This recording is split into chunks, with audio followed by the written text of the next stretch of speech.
Drunkenness killed my friend. John Harry passed away on May 5th, 2008.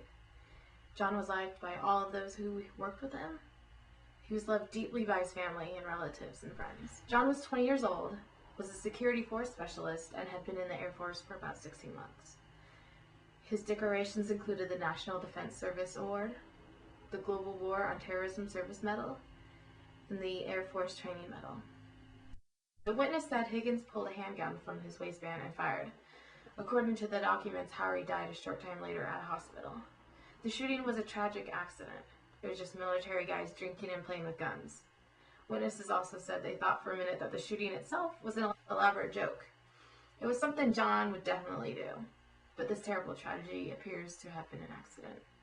Higgins was later charged with negligent homicide. Drunkenness killed my friend. Alcohol is typically found in the offender, victim, or both in about half of all homicides and serious assaults. Your brain functions are affected by alcohol.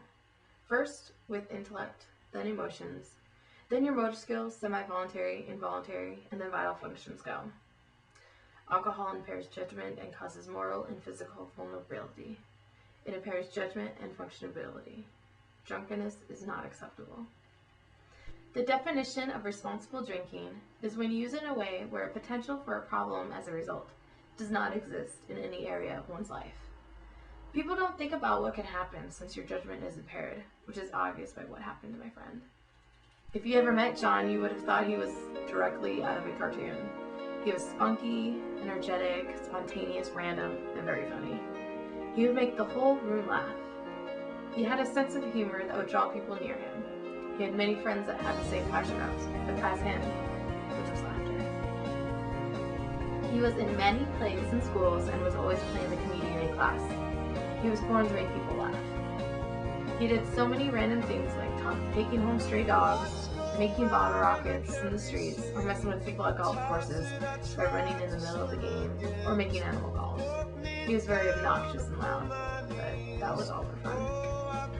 I'm going to miss diving into bushes and trees, going camping, stealing street signs, and trespassing in places with him.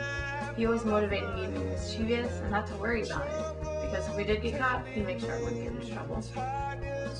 I went all through junior high and high school with John. We did plays together, we hung out in school, we even went to senior prom together, where I made him a duct tape veneer and we wore aviators. He broke his side view mirror when we went to the parking garage, but you almost always expected him to break something. If I needed a guy to be in one of my school video editing projects, he'd be there for me. He even voluntarily sat in a garbage can to make an appearance on one of my projects. But that was him. Random. That was a mistake from the beginning. Get ready, go. Laugh. Oh man, you guys are so lucky you're not in this trash can. He made any boring moment exciting. Now, when all of us get together, we can't invite him to our hangout. We can't listen to the jokes. We can't listen to him do impersonations.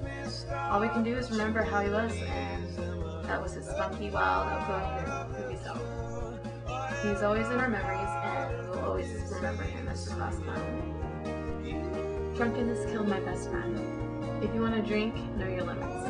You never know what tragedy may occur because you were drunk.